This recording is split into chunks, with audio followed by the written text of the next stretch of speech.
Hi, this is 70s Baby for Life, and I'm here to make a video response to Yo Mama Black's series about the downfall of dark-skinned black women. Now, I'm going to say the downfall of brown-skinned and dark-skinned black women. And I'm afraid that he's telling the truth. And I know a lot of black women going to get mad at me for agreeing with someone that bashes black women, but I'm afraid he's telling the truth. He's telling the truth. Do you know what all these black, dark skinned and brown skinned black women have in common? They were attractive. Okay, they were beautiful, they were attractive. And yet Janet Jackson was on the pudgy side at that time in the mid to late 80s. But she lost a lot of weight in the 90s and she was killing it. Her body was ripped. She was thin. I remember being 11 years old in 1988. I remember a lot of people was saying Karen White is beautiful. Karen White is so gorgeous. If you see a video of The Way You Love Me, Secret Rendezvous, Superwoman, she is the epitome of black beauty. Karen White is so beautiful, and I hope that Karen White is listening. I just want to tell you, Karen White, because she has a YouTube channel, you were so beautiful, and you are still beautiful to this day. You know, Karen White was not light skinned. She was brown skinned. I saw her. And I remember a lot of people, boys in the middle school in the late 80s, was talking about either Pebbles or Karen White. You know, they wasn't all about Pebbles, Pebbles, Pebbles. It was both even. They say Pebbles and Karen White were dimes. And they were. Now, Janet Jackson in the 80s was a little on the pudgy side, but she was a beautiful, dark, brown-skinned woman. And it's funny how, in the early to mid 80s, there was always about LaToya Jackson, LaToya Jackson, LaToya Jackson. You know, the light-skinned, biracial looking woman. I mean, she's not biracial because, Janet and LaToya, they're sisters. They both had black parents, but she was light skinned. And, I remember in the early to mid 80s, it was all about LaToya Jackson, LaToya Jackson, LaToya Jackson. She can't sing for shit, but because, her beauty, LaToya Jackson is a beautiful woman. I can't rely. LaToya Jackson is beautiful. And this is before she had plastic surgery. And it was all about LaToya Jackson in the early to mid 80s. But when Janet Jackson she started making albums in 1982. Her self-titled album was released in 1982. Okay, that's when she started her music career. And then she released her second album, Dream Street, 2 years after, 1984. She didn't blow up in those two albums. But when she hit in 1986 with her third album, Control, that's her breakthrough album. She was never the same since. And yeah, Janet Jackson was a little on the pudgy side, but she was so beautiful. I mean, her dancing, she got a beautiful face. And last time I checked, Janet Jackson is darker than LaToya Jackson. And guess what? Guess who won? Guess who became very, very successful? Thank you very much. Need I say more?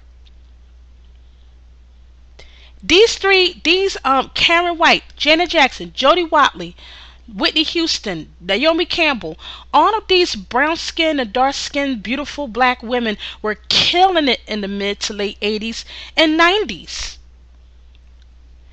And I believe that when these women blew up in the mainstream, whether it be modeling, music, movies, whatever, I believe that that's when dark and brown skinned sisters dominated the 90s.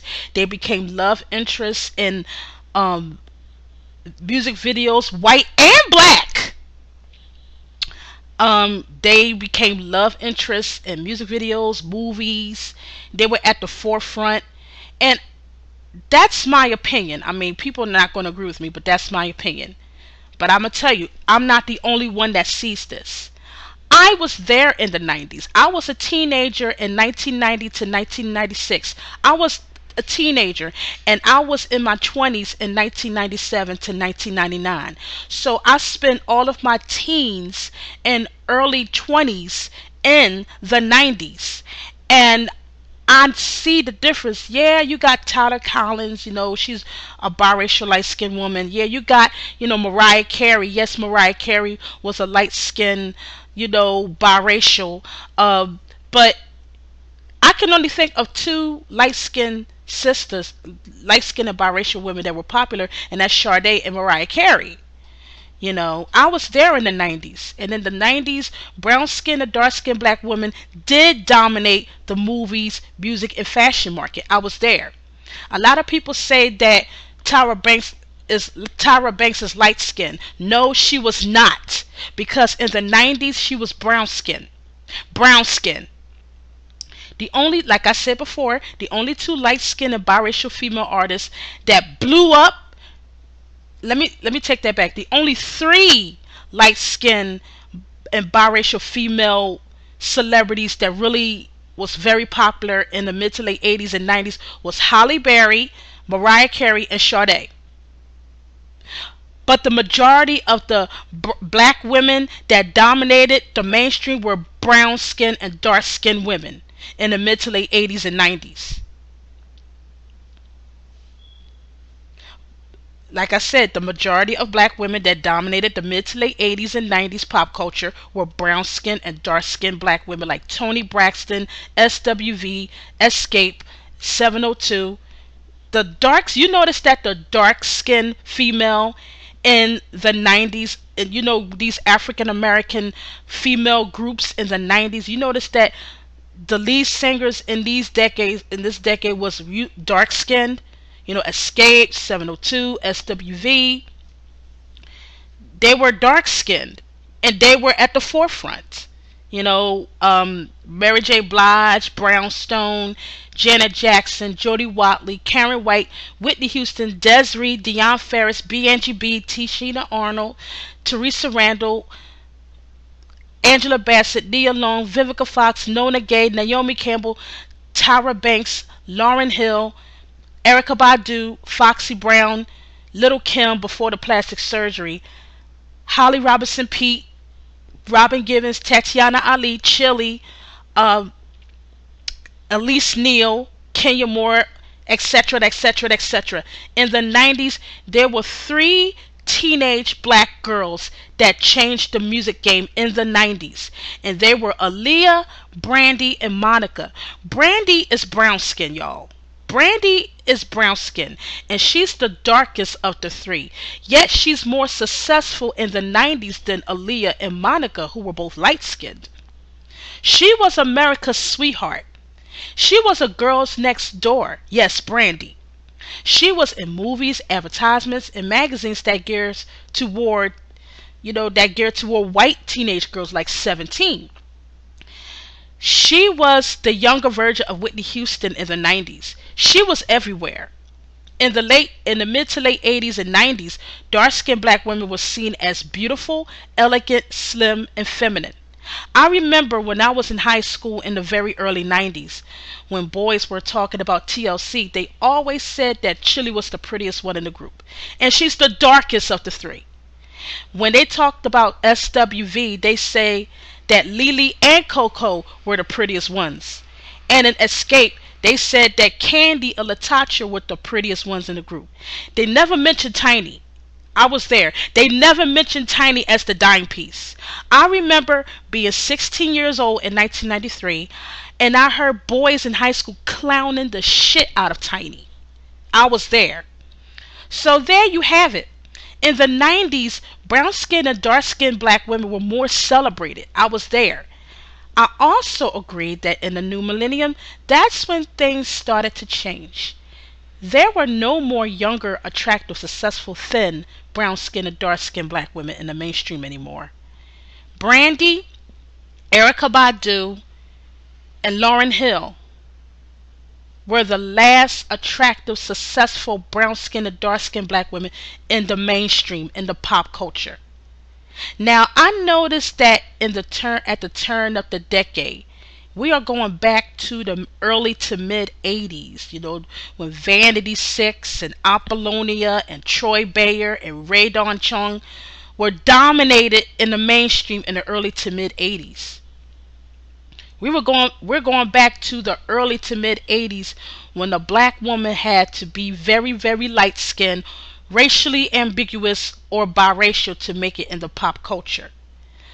To the 2000s and 2010s, these decades weren't very kind to brown skinned and dark skinned black female celebrities. I noticed that there was a tremendous attack of brown skinned and dark skinned black women's image. I'm going to give you an example. Whitney Houston was America's sweetheart in the 80s and 90s. Now, in the new millennium, she's more known for her drug addiction and Bobby Brown than her talent. In the new millennium, Brandy got pregnant out of wedlock and she had to lie and say that she got married just to cover her squeaky clean image. And her ex-boyfriend went to the Wendy Williams show and blow her cover by saying that they were never married. Ever since then, her superstardom became dim. And it became very, very dimmer. It became dimmer in 2007 when she was in the midst of a car accident and she accidentally hit someone to death. She really didn't mean to do that. But these stories right here has attacked Brandy's image. When Janet Jackson performed at the Super Bowl in 2004 with Justin Timberlake, Justin Timberlake tore one of her bra cups and she was trashed to death. I was there. This is 10 years ago.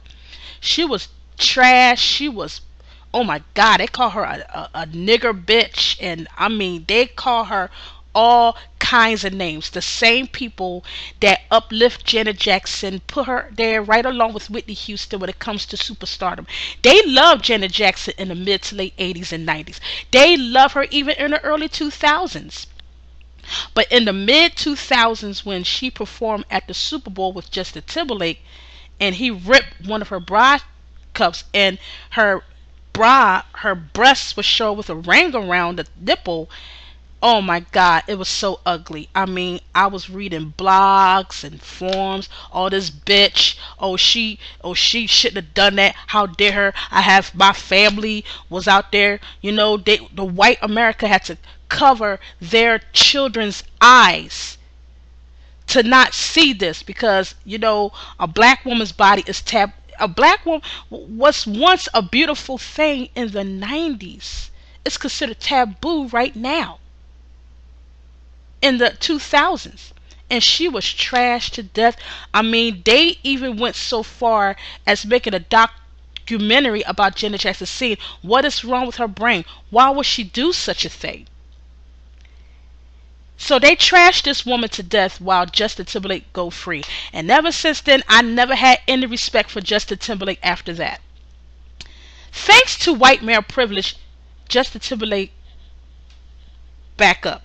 And it was so ugly that Janet Jackson was so blackballed. They told her not to come to the Grammys, but they let Justin Timberlake go to the Grammys. He was in the same act with Janet Jackson, but yet Justin Timberlake was off the fucking hook. Thank you, white male privilege. Thank you. I mean, they called Janet Jackson a whore, a Jezebel.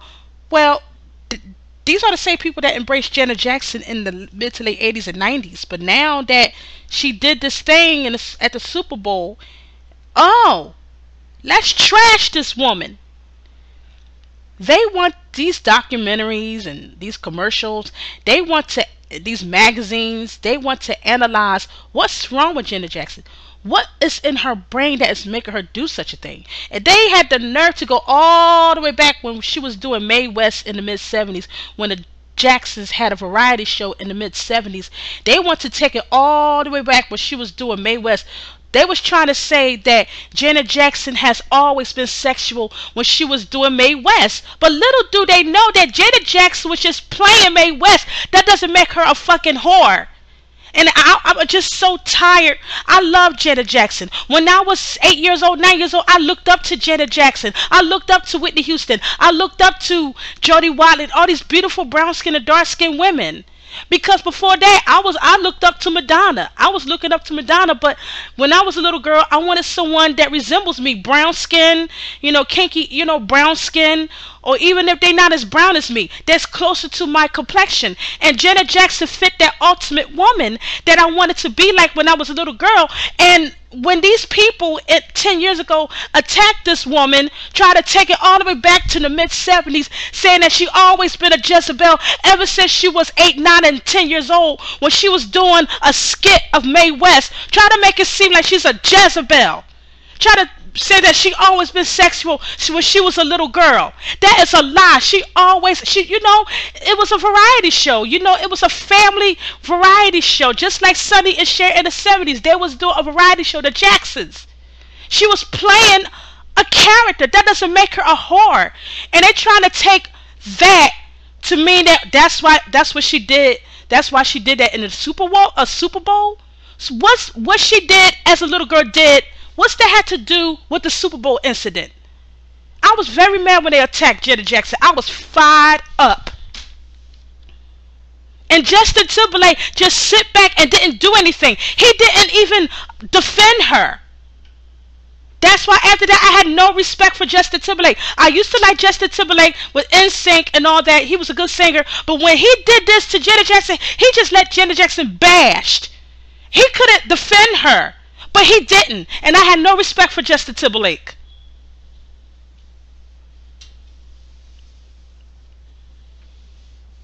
Janet Jackson used to be America's sweetheart, right along with Whitney Houston. Now she is blackballed from the mainstream. And she never recovered her superstardom again. I could go on and on and on with this. Please don't get me started with the movies. Please don't get me started with the movies that came out in 2000s and 2010s, especially Tyler Perry movies and Tyler Perry plays. You see, in the mid to late 80s and 90s, I thank God for Spike Lee, because if it wasn't for Spike Lee, there wouldn't be a plethora of beautiful brown and dark skinned sisters being played in his movies. He can be a little color struck sometimes, but I just want to thank Spike Lee for bringing out beautiful brown skin and dark skinned sisters in the limelight. Like this movie called She's Gotta Have It. Okay, she played a woman that likes, that's sexually free, but she was a brown skinned woman with natural hair, and she was so beautiful. Check She's Gotta Have It out. It's a 1986 black and white movie. She was so beautiful. Beautiful skin, beautiful facial features. She looks feminine and everything. Please don't get me started with the movies. You see, in the mid to late 80s and 90s, you see a plethora of beautiful and slim, brown skin and dark skinned black women playing love interests. I mean, they were beautiful. The 90s was brown skin and dark skinned black women friendly. I was there. In the mid to late 80s, 90s, and early 2000s, it was cool to be a dark brown skinned black woman, especially in the 90s. I can only focus on the 90s because that's when I came out of my shell. Those are my coming of age years. I was a teenager and I was in my early 20s in the 90s. So I'm going to focus on the 90s. Me, in the 90s and early 2000s, it was cool to be a dark brown skinned black woman. When I was 18 years old to 26 years old in 1995 to 2003, even though I had some rough times, I had a lot of guys, black and white, try to holler at me. This was when I was slim. This was when I was a size 3, 4, 5, 6. And now I'm trying to work my way back to being 5, 6. See, I'm going to make a video about black women really need to lose weight and make themselves attractive. I'm going to make that video after this.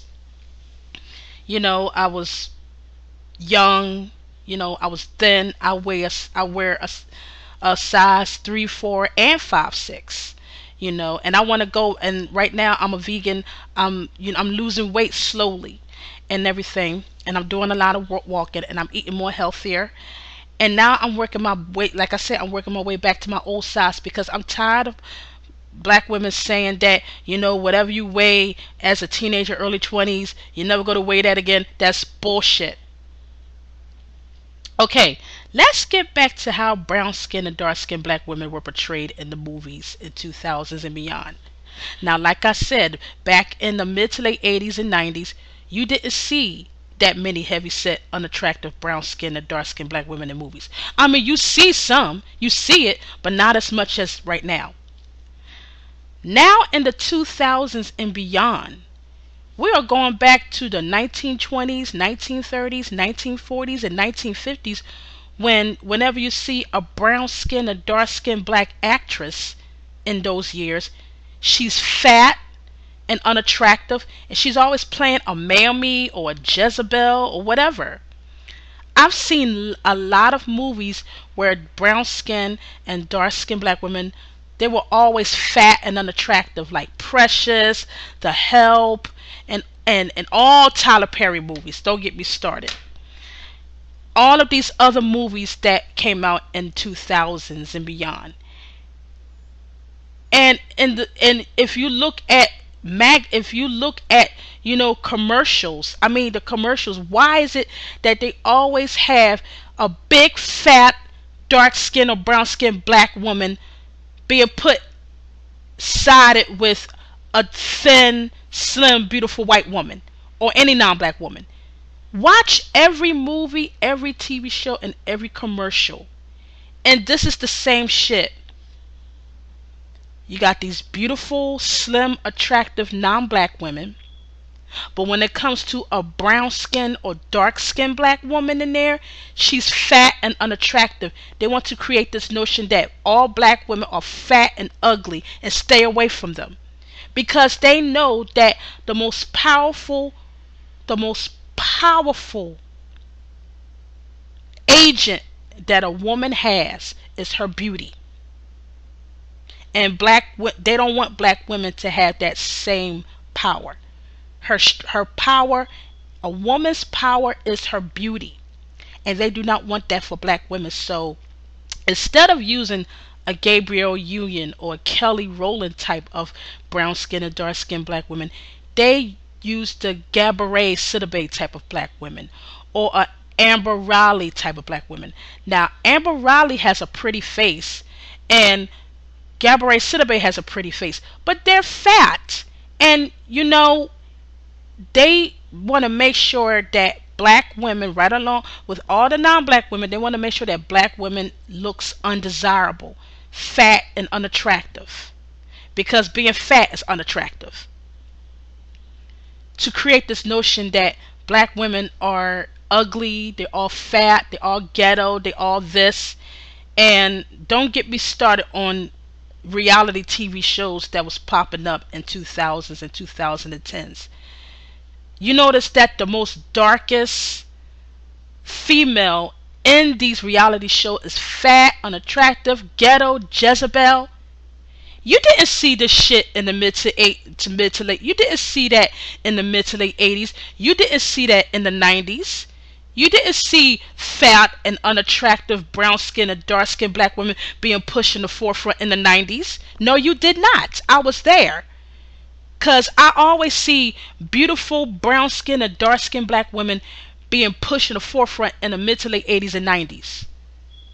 But when the 2000s century hit, it's like we're going back to the Jim Crow era, where the only way a dark-skinned black woman get any type of work is if she's fat and unattractive, a mammy.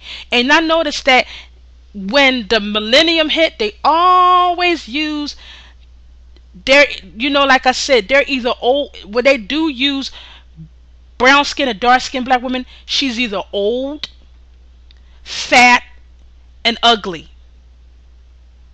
You see that in TV shows, you see that in movies, you see that in commercials, you see that in reality shows, and you see that even in music videos.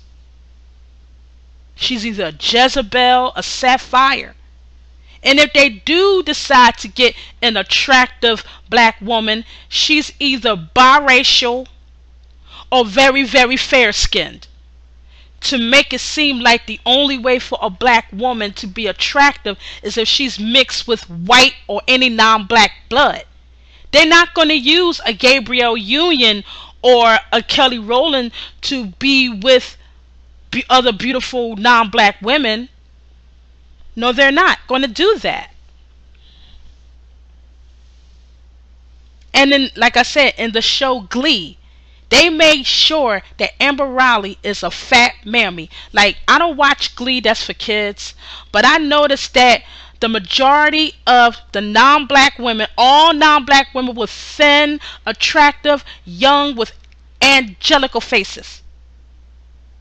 While Amber Riley, a dark-skinned sister, she has a pretty face, but she's fat. They want black women to be this fat mammy and put them right along with these beautiful, thin, young, angelica face non-black women, to make it seem like black women are, dark-skinned black women are fat, ugly, masculine, and ghetto, and Jezebelish. Like I said, they want to create this illusion that brown-skinned and dark-skinned black women are fat and ugly and not and do not desire them. Like I said, Amber Riley has a pretty face, but she's overweight. The same with daytime shows like The Talk and The View. Why is it that the non-black women in the show were thin and attractive, but the black women in there, like Sherry Shepherd and Whoopi Goldberg, are fat, old, and unattractive? Now, Sherry Shepherd has a pretty face, but she's fat. In The Talk, they used to have Holly Robinson Pete in there. She's thin, and she's very beautiful brown-skinned sister. But they don't want her to be in there because they want to create a notion that brown-skinned and dark-skinned black women are fat and unattractive. Mammy type. So they got rid of her and replaced her with a fat and unattractive dark-skinned black women like Cheryl Underwood. In the 2000s and 2010s, while brown-skinned and dark-skinned black women's image was attacked, black male celebrities were being paired with biracial and non-black women in movies, shows, and music videos.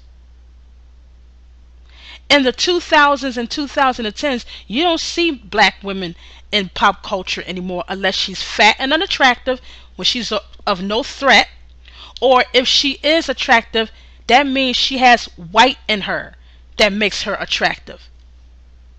For the past 14 years, there has been a tremendous attack on brown-skinned and dark-skinned black women's image. I noticed that a lot of people ain't gonna like me. I'm not an India Arie fan. I noticed that there always had India Arie, Fantasia, and all these unattractive, masculine-looking, dark-skinned black women being in the forefront, and attractive brown-skinned and dark-skinned black women like Gabrielle Union, Kelly Rowland, and Keke Palmer, they're always in the back burner. Attractive brown-skinned and dark-skinned black women like Gabrielle Union, Kelly Rowland, Keke Palmer, they're always in the back burner. While unattractive brown-skinned and dark-skinned black women like India Arie and Fantasia are in the forefront. They want to create a notion that dark-skinned black women are fat, masculine-looking, and ugly, when it's not true. They use these women to speak for all brown-skinned and dark-skinned black women. They use these women to be a spokesperson for brown-skinned and dark-skinned black women, and I think that is a bad move. Why can't they use Gabrielle Union? Why can't they use Kelly Rowland to be the spokesperson of brown-skinned and dark-skinned black women? Why they got to use the most unattractive of the bunch? Y'all ain't gonna like me. I mean, what the fuck? I noticed that ever since the new millennium hit, there's been a lot of negative statistics concerning black women. Like, they have the highest case of AIDS and STDs. Their net worth is $5, and they're the least attractive of all women. I mean, there's a conspiracy to make sure that brown-skinned and dark-skinned black women get killed and wiped out of the globe. America. Get wiped out of America. And then you have these anti-black women videos being created by black males on YouTube, and that adds fuel to the fire. And that's why that's why I don't want nothing to do with black males anymore, because of this. And it's not just on YouTube; it's everywhere. I have never seen so many black males have hatred for black women in my life. Because back in the mid to late 80s and 90s, um, yeah, with the exception of rap. Let's not talk about rap. Okay, yeah, you got Snoop Doggy Dogg, NWA, Dr. Dre, all of them make and Notorious B.I.G. Yes, they made hateful songs calling black women bitches, hoes, sluts. Nah, they're not relevant.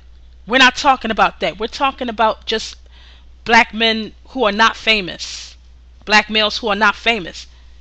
I didn't hear that many black males in the street, disrespecting black women in the street. Okay, you do. They're gonna always disrespect black women, But I noticed that in the mid to late 80s and 90s, black males were a little bit more respectful towards black women, with the exception of rap music, with the exception of gangster rap. Let's not talk about gangster rap. I'm talking about, you know, stuff like that. But now